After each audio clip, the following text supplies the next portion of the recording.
Hi, this is Tina with Sid Happens Dog Training and Behavior, and I wanted to do your recap or makeup video for lesson 1 of the basic clicker class.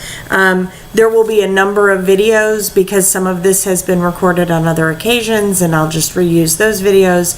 Others I'll try to break up into reasonable size videos for your makeups. So the first is that this class is designed to teach you how to train a dog, as well as give your dog some skills. So we're going to do a lot of talking about behavior and teaching you kind of how learning theory works and how to help the dogs. The first thing is that learning is a result of, it's a consequence. Learning is a result of consequences, right?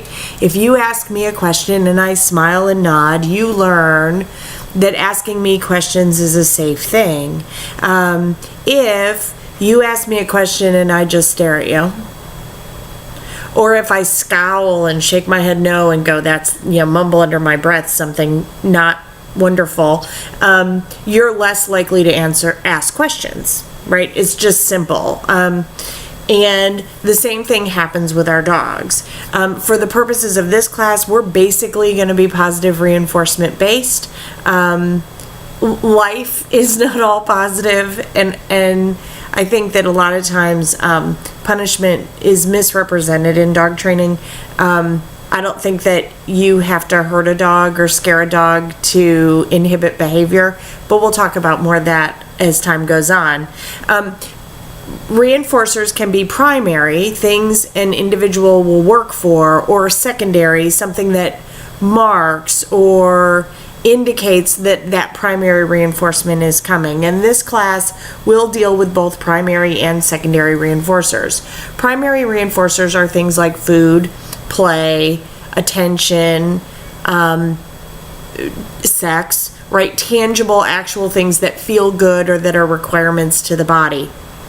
Secondary reinforcers are things that signify that. And the reason we use secondary reinforcers when we're teaching animals, when we're working with people, is it buys us time, right? So if I try to give the treat to the Labradoodle puppy, the second they sit, chances are they're going to stand up because they're really happy and excited. If instead I say yay the moment the puppy sits and then reward, it buys me a little bit of time that the dog's going to understand what they're being paid for, because the yay is not nearly as exciting as an actual piece of food. Hopefully that makes sense. We'll talk more about that next week when we hand out clickers. And this is a clicker class, but we do not require that you use a clicker. You always have your voice and can do yay instead. So we try not to be too terribly rough about that.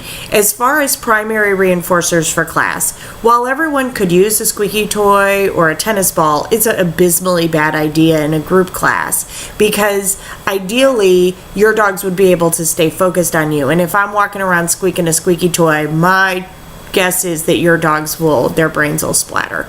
So instead we have you use food, and I'm a big fan of just real food that we know what's in it. I'm not a huge fan of processed dog treats.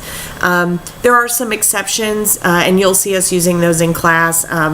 For example, Wellness makes some air-dried, high-quality treats that are on the market. They're pretty pricey, but they're easy to use. You don't have to refrigerate them. They're non-perishable, things like that. I also use a ton of chicken, hot dog, hard cheeses, salami.